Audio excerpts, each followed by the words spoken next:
Bihar election കഴിഞ്ഞതോടെ കേരളത്തിൽ BJP. പ്രവർത്തകർ വളരെ ആവേശത്തിലാണ്. തീർച്ചയായും അത് കേരളത്തിൽ ബി.ജെ.പിക്ക് വലിയ വേരോട്ടമുണ്ടാക്കുമെന്നുള്ള കാര്യത്തിൽ യാതൊരു സംശയവുമില്ല. അത്രയും വലിയ മെജോറിറ്റിയോട് കൂടിയിട്ടാണ് ബീഹാറിൽ ബി.ജെ.പി. മുന്നണി, അതായത് നിതീഷ് കുമാർ മോദി മുന്നണിക്ക്, മോദി സഖ്യത്തിന് വലിയ നേട്ടമുണ്ടാക്കിയത്. കേരളം മാത്രമല്ല, ഇന്ത്യ മുഴുവൻ ആഘോഷിക്കുകയാണ്. അതേസമയത്ത് കോൺഗ്രസ് കേന്ദ്രങ്ങളെ വലിയ ഞെട്ടലാണ് ഉണ്ടാക്കിയിട്ടുള്ളത്. ഈ സന്ദർഭത്തിൽ കേരളത്തിലെ 2 കോർപ്പറേഷൻ പിടിച്ചെടുക്കാനുള്ള തന്ത്രങ്ങളാണ് ബി.ജെ.പി. പയറ്റുന്നത്. അതിലൊന്ന് തിരുവനന്തപുരമാണ്, 2 തൃശ്ശൂരാണ്.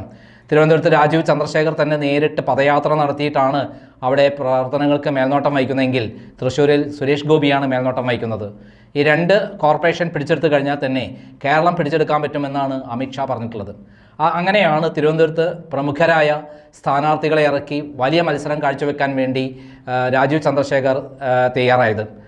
അതിൽപ്പെട്ട ഒരാളാണ് ശ്രീലേഖ IPS മുൻ DGP ആണവർ. എന്നാൽ അവർ ഞാൻ പറയുകയാണെങ്കിൽ ഒരു വലിയ കൊലപാതക കേസിലെ യഥാർത്ഥ പ്രതിയാണ് എന്ന് ഞാൻ പറയാൻ പറ്റും. കൊലപാതക കേസിലെ പ്രതി എന്ന് പറയുമ്പോൾ കൊലപാതകം നടത്തിയത് അവരാണെന്നല്ല ഞാൻ പറഞ്ഞത്. കൊലപാതക കേസിലെ പ്രതികളെ രക്ഷിച്ച ഒരു അന്വേഷണ ഉദ്യോഗസ്ഥയാണ് അവർ. നമുക്ക് എല്ലാവർക്കും പറയാം, കവിയൂർ കേസ്, ഒരു പാവം നാരായണ നമ്പൂതിരിയും കുടുംബവുമാണ് കൊല്ലപ്പെട്ടത്. അദ്ദേഹത്തിൻ്റെ 15 വയസ്സുള്ള സുന്ദരിയും നർത്തകിയുമായ അനഘ എന്ന പെൺകുട്ടിയെയാണ് ഒരു പറ്റം കാബാലികർ ബലാത്സംഗം ചെയ്തത്. ആ ബലാത്സംഗം ചെയ്തതിൻ്റെ ഏറ്റവും വലിയ തെളിവാണ് ആ കുട്ടിയുടെ പോസ്റ്റ്മോർട്ടം നടത്തിയപ്പോൾ അതിൽ സ്പെയിം ആൻഡ് സ്പെർമോറ്റോസോവ കിട്ടി എന്ന് പറയുന്ന കാര്യം. ശുക്ലവും ശുക്ലസ്രാവവും കിട്ടിക്കഴിഞ്ഞാൽ യഥാർത്ഥ പ്രതികളെ കണ്ടെത്താൻ വലിയ ബുദ്ധിമുട്ടില്ല. നമുക്കറിയാം, കിളിയരൂർ കവിയൂർ കേസിലൂടെ കേരളത്തിൽ ഏറെ ഒച്ചപ്പാടുണ്ടാക്കിയ സംഭവങ്ങളാണ് VS അച്യുതാനന്ദൻ മുൻകൈയെടുത്ത് കൊണ്ടുവന്നിട്ടുള്ളത്. അതിൽ CPM-ലെ തന്നെ പ്രമുഖ നേതാവായ കോടിയേരി ബാലകൃഷ്ണൻ, MA ബേബി, അവരുടെ മക്കൾ, കോട്ടയം പോലീസ് സൂപ്രണ്ടായ ഗോപിനാഥൻ തുടങ്ങിയവരാണ് പ്രതികളെന്ന് പറഞ്ഞുകൊണ്ട് ഈ അനഘയുടെ സുഹൃത്ത്, 15 വയസ്സുകാരിയായ അനഘയുടെ സുഹൃത്ത് ഒരു പെൺകുട്ടി ജസ്റ്റിസ് ബസന്തിന് ഒരു കത്ത് അയക്കുകയുണ്ടായി. അന്ന് ജസ്റ്റിസ് ബസന്തായിരുന്നു ഹൈക്കോടതിയിൽ ഈ കേസ് പരിഗണിച്ചിരുന്നത്. അന്നത്തെ ഈ കേസിൻ്റെ അന്വേഷണ ചുമതല ഉണ്ടായിരുന്നത് DIG ശ്രീലേഖയ്ക്കായിരുന്നു. അതുകൊണ്ട് തന്നെ ഈ കത്ത് അന്വേഷണത്തിൻ്റെ ഭാഗമായി DIG ശ്രീലേഖയ്ക്ക് കൈമാറി. ആ കൈമാറിയ കത്ത് എവിടെ എത്തിയെന്ന് പിന്നീട് അറിയാമോ? ആ കത്ത് അട്ടിമറിക്കപ്പെട്ടു. ഞാനാണ് ആ കത്തിൽ പിന്നീട് കേസ് ഫയൽ ചെയ്തതും എല്ലാം തന്നെ. കത്തിൻ്റെ അടിസ്ഥാനത്തിൽ അന്വേഷണം നടത്തുകയും കോടിയേരി ബാലകൃഷ്ണൻ, MA ബേബി, അവരുടെ മക്കൾ, കോട്ടയം പോലീസ് സൂപ്രണ്ട്, ഗോപിനാഥൻ, അങ്ങനെയുള്ള ആളുകളെക്കുറിച്ചെല്ലാം തന്നെ കൃത്യമായി തെളിവുകളടക്കം ഞാൻ വാർത്ത പ്രസിദ്ധീകരിച്ചത്. അതിന് ആദ്യം എനിക്ക് 50 ലക്ഷം രൂപയുടെ നോട്ടീസ് വന്നു കോടിയേരി ബാലകൃഷ്ണൻ്റെ അടുത്തുനിന്ന്, പിന്നീട് MA ബേബിയുടെ അടുത്തുനിന്ന് വന്നു. എന്നാൽ ഞാൻ പറഞ്ഞു, ഞാൻ കണ്ടെത്തിയ കാര്യങ്ങൾ സത്യമാണ്, നിങ്ങൾ ധൈര്യമുണ്ടെങ്കിൽ കേസ് ഫയൽ ചെയ്യുമെന്ന് ഞാൻ വെല്ലുവിളിച്ചു. പക്ഷേ കേസ് ഫയൽ ചെയ്തില്ല. കാരണം ഞാൻ പറഞ്ഞതെല്ലാം സത്യമാണ്. എന്താണ് സത്യമെന്ന് പറയുന്നത്? അതിൽ ഒരു ലതാ നായർ എന്ന് പറയുന്ന ഒരു പിമ്പുണ്ടായിരുന്നു. അവരായിരുന്നു കിളിയൂർ കേസിലെ വില്ലത്തി. ആ ലതാ നായർ നാരായണ നമ്പൂതിരിയുടെ വീട്ടിൽ ഒളിവ് താമസം നടത്തിയിരുന്നു. അവിടെ അനഘ ജ്യോതിഷാലയത്തിൽ വരുമായിരുന്നവർ. ആ സന്ദർഭത്തിൽ നാരായണ നമ്പൂതിരിയുമായി ഒപ്പിട്ട് വളരെ തന്ത്രപരമായി ഈ പെൺകുട്ടിയെ വശത്താക്കുകയും സിനിമാ മോഹങ്ങൾ ജനിപ്പിക്കുകയും ചെയ്തു. അങ്ങനെ 5 ഫിംഗേഴ്സ് എന്ന സിനിമയിൽ അഭിനയിപ്പിക്കാമെന്ന് പറഞ്ഞു കൊണ്ടുപോയിട്ട് ആ പെൺകുട്ടിയെ പലർക്കും കാഴ്ചവെച്ചു. അങ്ങനെയാണ് കോടിയേരി ബാലകൃഷ്ണൻ ഒരു ഫിലിം പ്രൊഡ്യൂസർ എന്നുള്ള രൂപത്തിൽ ഈ കുട്ടിയെ റേപ്പ് ചെയ്തത് എന്നുള്ളതാണ് ഈ കത്തിൽ പറഞ്ഞിട്ടുള്ളത്. പിന്നീട് ഈ കുട്ടി TV ചാനലുകളിൽ കോടിയേരി ബാലകൃഷ്ണൻ്റെ ഫോട്ടോ കാണുകയും തെറ്റ് കൃത്യമായി മനസ്സിലാക്കുകയും ഈ ലതാ നായരോട് തട്ടിക്കയറുകയും ചെയ്തു. ഇങ്ങനെയുള്ള ആളുകളടുത്താണോ എന്നെ കൊണ്ടുപോയി കാഴ്ചവെച്ചത് എന്ന് ചോദിക്കുകയും ചെയ്തു. ഇതേപോലെ MA ബേബിയുടെ മകൻ, കോടിയേരി ബാലകൃഷ്ണൻ്റെ മകൻ തുടങ്ങിയവരെല്ലാവരും തന്നെ ഇതിൽ പ്രതികളാണെന്നാണ് ഈ കത്തിൽ പറഞ്ഞിരുന്നത്. അതുമായി ബന്ധപ്പെട്ട വാർത്തകളാണ് ക്രൈം പ്രസിദ്ധീകരിച്ചത്. എന്നാൽ എനിക്കെതിരെ ഒരു കേസും ആരും ഫയൽ ചെയ്തില്ല. കാരണം ഞാൻ പറഞ്ഞതെല്ലാം സത്യമായിരുന്നു. ഇതിൽ ഏറ്റവും പ്രധാനപ്പെട്ട ഒരു കാര്യമാണ് ഞാൻ പറയാൻ പോണത്. ഇത് അന്വേഷണ ഉദ്യോഗസ്ഥ അന്ന് DIG ശ്രീലേഖയാണ്. ഈ കേസ് തെളിയിക്കാൻ ഏറ്റവും പ്രധാനപ്പെട്ട കാര്യങ്ങൾ എന്താണ് കിട്ടിയിരിക്കുന്നത്? കുട്ടിയുടെ രഹസ്യ ഭാഗത്തു നിന്നും ശുക്ലവും ശുക്ലസ്രാവവും കിട്ടി. ഇത് DNA ടെസ്റ്റ് നടത്തി കഴിഞ്ഞാൽ ആരാണ് പ്രതിയെന്ന് കണ്ടുപിടിക്കാൻ പറ്റും.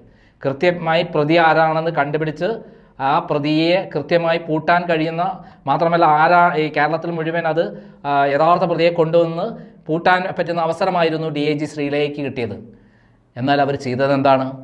അവർ ആ DNA ടെസ്റ്റിന് കൊടുത്ത സംഭവത്തിൽ എത്രയും വേഗം കിട്ടാൻ വേണ്ടി, റിസൾട്ട് കിട്ടാൻ വേണ്ടി യാതൊരു നടപടിയും സ്വീകരിച്ചില്ല. മാത്രമല്ല അത് അട്ടിമറിക്കപ്പെട്ടു. പിന്നീട് CBI അന്വേഷിച്ചപ്പോൾ പറഞ്ഞത് ഇതിൻ്റെ അകത്ത് ഇങ്ങനെ ഈ DNA ടെസ്റ്റിന് കൊടുത്ത മെറ്റീരിയൽ എല്ലാം നശിച്ചു പോയി എന്ന് പറയുന്ന ഒരു കള്ളമാണ്.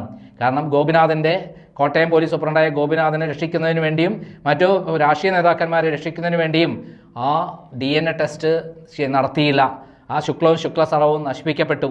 ഈ ഗോപിനാഥൻ്റെ ഭാര്യയായിരുന്നു അവിടെ കെമിക്കൽ ലാബിലെ ഉദ്യോഗസ്ഥയായിട്ടുള്ളത്. എന്നാൽ ഇതിന് കൃത്യമായി മേൽനോട്ടം വഹിച്ചിരുന്ന ശ്രീലേഖ ഈ കാര്യം കൃത്യമായി നടത്തിയില്ല. അവർ അതിനുവേണ്ടി മേൽനോട്ടവും വഹിച്ചില്ല. അത് അട്ടിമറിക്കാനുള്ള കാര്യങ്ങളാണ് അവർ ചെയ്തത്. ഇന്നേ വരെ അതിൻ്റെ DNA ടെസ്റ്റ് പുറത്തു വന്നിട്ടില്ല. ഇതാണ് ആ കേസ് അട്ടിമറിക്കുന്നതിന് കാരണമായിട്ടുള്ളത്. നമുക്കറിയാം, ഈ നാരായണ നമ്പൂതിരിക്ക് ഭാര്യ ശോഭയും 2 ചെറിയ കുട്ടികളും കൂടാതെ 3ാമത് കുട്ടി അനഘയുമായിരുന്നു. ഈ 5 പേരും കവിയൂരിലെ വീട്ടിൽ അനഘ ജ്യോതിശാലയം എന്ന് പറഞ്ഞ വീട്ടിൽ 2004 സെപ്റ്റംബർ 28 രാത്രി മരണപ്പെടുകയായിരുന്നു. 27 രാത്രി മരണപ്പെടുക, 28 തീയതിയാണ് അത് എല്ലാവരും അറിയുന്നത്. വന്ന് പരിശോധിച്ചപ്പോൾ ഇവർ നാരായണ നമ്പൂതിരി തൂങ്ങി മരിച്ച് കിടക്കുന്നതായിട്ടാണ് കണ്ടത്. ആ തൂങ്ങി മരിച്ച് കിടക്കുന്ന നാരായണ നമ്പൂതിരിയുടെ താഴെ ഭാര്യയും 2 കുട്ടികളും അനഘ മറ്റൊരു റൂമിലുമായിരുന്നു. ബലാത്സംഗം ചെയ്യപ്പെട്ട രൂപത്തിലായിരുന്നു. ഈ സംഭവത്തിൽ തുടക്കത്തിൽ തന്നെ അട്ടിമറിക്കാനും മറ്റുമൊക്കെ ആദ്യം രംഗത്തിറങ്ങിയത് നമ്മുടെ ശ്രീമതി ടീച്ചറാണ്. ഇത് ആത്മഹത്യയാണെന്ന് പറഞ്ഞ ഒരു വലിയ കോലാഹലങ്ങൾ ഉണ്ടാക്കി. അവരേതോ അന്വേഷണ ഉദ്യോഗസ്ഥയാണെന്നുള്ള രൂപത്തിലാണ് പറഞ്ഞത്. ഈ കുട്ടി കന്യകയാണെന്ന് പോലും അവർ വിലയിരുത്തി. പിന്നീടാണ് പോസ്റ്റ്മോർട്ടം റിപ്പോർട്ടിൽ കൃത്യമായി ഈ കുട്ടി ബലാത്സംഗം ചെയ്യപ്പെട്ട് ഒരു തവണയല്ല പലതവണ ബലാത്സംഗം ചെയ്യപ്പെട്ടിട്ടുണ്ട്. അതിൻ്റെ കന്യാചർമ്മങ്ങൾ തുടർച്ചയായി വിച്ഛേദിക്കപ്പെട്ടിട്ടുണ്ടെന്നുള്ള കൃത്യമായുള്ള തെളിവുകൾ വരുന്നത്. തുടർന്ന് ഉണ്ടായിട്ടുള്ള സംഭവം എന്താണ്?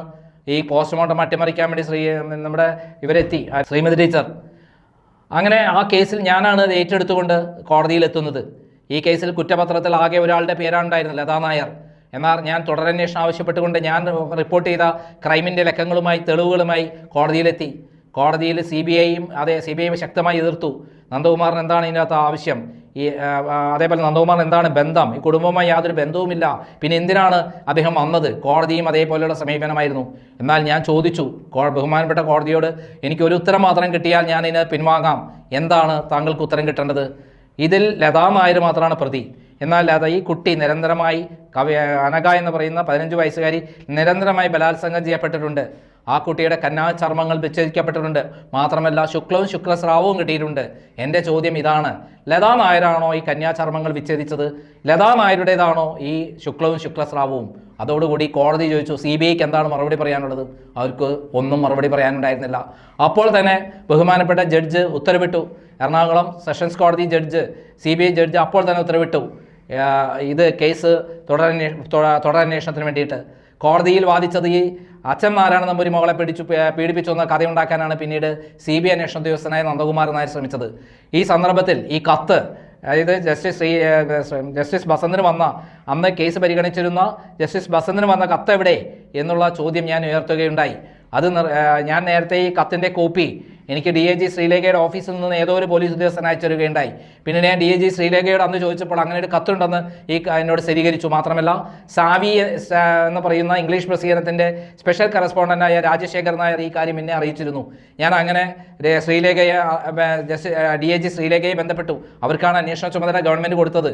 അവർ പറഞ്ഞത് സത്യമാണ്, ഇങ്ങനെ ഒരു കത്തുണ്ടെന്നാണ്. അവസാനം ഈ കത്ത് ഞാൻ കോടതിയിൽ എത്തിയിട്ടില്ല, CBI കോടതിയിൽ ഹാജരാക്കിയിട്ടില്ല എന്ന് വാദം ഉന്നയിച്ചപ്പോൾ അതിനെ ആസ്പദമാക്കി DIG ശ്രീലേഖ പറഞ്ഞത് വളരെ വിചിത്രമായ ഒരു കാര്യമാണ്. അത് കിളിയൂർ കേസിൻ്റെ ഭാഗമായിട്ടുള്ളതാണ്, ഇത് കവിയൂർ കേസിൻ്റെ ഭാഗമല്ല എന്ന് പറഞ്ഞ കള്ളമാണ് അവർ പറഞ്ഞിരിക്കുന്നത്. അതായത് കോടിയേരി ബാലകൃഷ്ണൻ അവരുടെ ബോസായ അന്നത്തെ കേരളത്തിൻ്റെ ആഭ്യന്തരമന്ത്രിയായിരുന്ന, പിന്നീട് സംസ്ഥാന CPM സെക്രട്ടറി ആയിരുന്ന അദ്ദേഹത്തെ രക്ഷിക്കാനും MA ബേബിയെ രക്ഷിക്കാനും അവരുടെ മക്കളെ രക്ഷിക്കാനും ഗോപിനാഥനെ രക്ഷിക്കാനും വേണ്ടി ഈ കത്ത് അട്ടിമറിക്കപ്പെട്ടു, പൂഴ്ത്തിവെക്കപ്പെട്ടു. അതിന് ഒന്നാം പ്രതി വരുന്നത് ആരാണ്? നമ്മുടെ ശ്രീലേഖയാണ്. ഈ കേസ് അട്ടിമറിച്ചത് ഒരേപോലെ കൊന്നവരെയും ബലാത്സംഗം ചെയ്തവരെ പോലെ അതേ പ്രാധാന്യമുള്ള പ്രതിയാണ് ഈ കേസ് അട്ടിമറിച്ച DNA ടെസ്റ്റ് അട്ടിമറിച്ച, അതേപോലെ ഈ കത്ത് അട്ടിമറിച്ച DIG ശ്രീലേഖ. അവർക്ക് അതിൽ നിന്ന് ഒഴിഞ്ഞു മാറാൻ പറ്റില്ല. അവരെക്കുറിച്ച് ഈ അടുത്ത കാലത്ത് ഇലക്ഷന് നിർത്തിയപ്പോൾ അവരെക്കുറിച്ച് തിരുവനന്തപുരത്തെ CPM സെക്രട്ടറി ജോയ് പറഞ്ഞൊരു കാര്യമുണ്ട്. ഒരു പട്ടി ചത്താൽ അവിടെ ചെന്ന് അത് കുഴിച്ചിടണമെങ്കിൽ എങ്ങനെ DIG ശ്രീലേഖയ്ക്ക് പറ്റുമെന്നാണ്. DIG ശ്രീലേഖയ്ക്ക് അതൊക്കെ പറ്റും, കാരണം അവർ പോലീസ് ഉദ്യോഗസ്ഥയായിട്ട് അങ്ങനെ പ്രവർത്തിക്കാൻ പറ്റും. പക്ഷെ അവർക്ക് മറ്റു ചില കാര്യങ്ങൾ ചെയ്യാൻ പറ്റും, ഇതേപോലുള്ള കേസുകൾ അട്ടിമറിക്കാൻ. അതേപോലെ പാവപ്പെട്ട ഒരു നാരായണ നമ്പൂതിരിയുടെ മകളുടെ പാവപ്പെട്ട നാരായണ നമ്പൂതിരിയും കുടുംബവുമാണ് കൊല്ലപ്പെട്ടത്. അതേപോലെ മകളാണ് എന്തായത് ബലാത്സംഗം ചെയ്യപ്പെട്ടത്. എന്നിട്ടും അത് അന്വേഷിക്കാനോ അത് കൃത്യമായി മുന്നോട്ട് പോകാനോ കഴിഞ്ഞില്ല. മാത്രമല്ല ആ കേസ് അട്ടിമറിച്ചതിൽ ഒന്നാം പ്രതി DIG ശ്രീലേഖയാണ്. ഞാൻ ഹൈക്കോടതിയിൽ ഇപ്പോൾ കവിയൂർ കേസിൽ തുടരന്വേഷണം ആവശ്യപ്പെട്ട് കൃത്യമായി ഹർജി ഫയൽ ചെയ്യുമ്പോൾ ഈ കേസ് അട്ടിമറിച്ചവർക്കെതിരെയും അന്വേഷിക്കണം, അവർക്കെതിരെയും നടപടി വേണമെന്ന് പറയുമ്പോൾ അതിലേറ്റവും ആദ്യത്തെ പ്രതിയായി തീരുന്നത് DIG ശ്രീലേഖയാണ്. അങ്ങനെയുള്ള ഒരാളാണ് തിരുവനന്തപുരത്ത് ഇപ്പോൾ ശാസ്തമംഗലം തിരുവനന്തപുരം വാർഡിൽ BJP സ്ഥാനാർത്ഥിയായി നിർത്തിയിരിക്കുന്നത് എന്ന് പറയുമ്പോൾ ലജ്ജാകരം എന്ന് മാത്രമേ പറയാനുള്ളൂ. നമ്മുടെ ഒരു അമ്പലത്തിലെ പൂജാരിയായ നാരായണ നമ്പൂതിരിയുടെ മകളെ ബലാത്സംഗം ചെയ്തതിലും അതേപോലെ അവരെല്ലാം കൊന്നതിലും യഥാർത്ഥ പ്രതികളെ കണ്ടെത്തുന്നതിന് വ്യക്തമായ തെളിവുകൾ കൈവശമുണ്ടായിട്ടും അതൊക്കെ അട്ടിമറിച്ച് നേതൃത്വം കൊടുത്തത് ഈ DIG ശ്രീലേഖയാണ് എന്ന് തീർത്തു പറയാൻ പറ്റും. അവർക്ക് അതിൽ നിന്ന് ഒരിക്കലും ഒഴിഞ്ഞു മാറാൻ പറ്റില്ല. ഈ കൊല്ലപ്പെട്ട ഈ കുടുംബത്തിൻ്റെ ശാപം, അതായത് ബ്രാഹ്മണ ശാപം തലമുറകളായിട്ട് ഏൽക്കുമെന്നാണ് പറയുന്നത്. അതേ ശാപം ഏറ്റിട്ടുള്ള ഒരാളാണ് കോടിയേരി ബാലകൃഷ്ണൻ. അതേപോലെ MABBക്ക് ഇതുവരെ ഗതി കിട്ടിയിട്ടില്ല. അതേപോലെ തന്നെയാണ് DIG ശ്രീലേഖയ്ക്ക് ഇവരെ രക്ഷിച്ച, കേസുകളിൽ നിന്ന് രക്ഷിച്ച, ഈ യഥാർത്ഥ പ്രതികളെ കേസുകളിൽ നിന്ന് രക്ഷിച്ച, തെളിവുകൾ നശിപ്പിച്ച ആളാണ്, അട്ടിമറിച്ച ആളാണ് ശ്രീലേഖ. അവർക്കും ആ ബ്രാഹ്മണ ശാപം ഉണ്ടാകും എന്നുള്ള കാര്യത്തിൽ സംശയമില്ല. കുലം മുടിഞ്ഞു പോകുമെന്നാണ് ബ്രാഹ്മണ ശാപത്തിൽ ഉണ്ടാകുന്നത് എന്നൊക്കെയാണ് ചൊല്ലുന്നത്, പറഞ്ഞു കേട്ടിട്ടുള്ളത്. അങ്ങനെ പലതും സംഭവിക്കാതിരിക്കട്ടെ എന്ന് മാത്രം അതിനുവേണ്ടി പോരാടിയിട്ടുള്ള ഒരു ആൾ എന്നുള്ളൊരു പത്രപ്രവർത്തകൻ എന്ന നിലയിൽ എനിക്ക് പറയാനുള്ളത്. നന്ദി, നമസ്കാരം.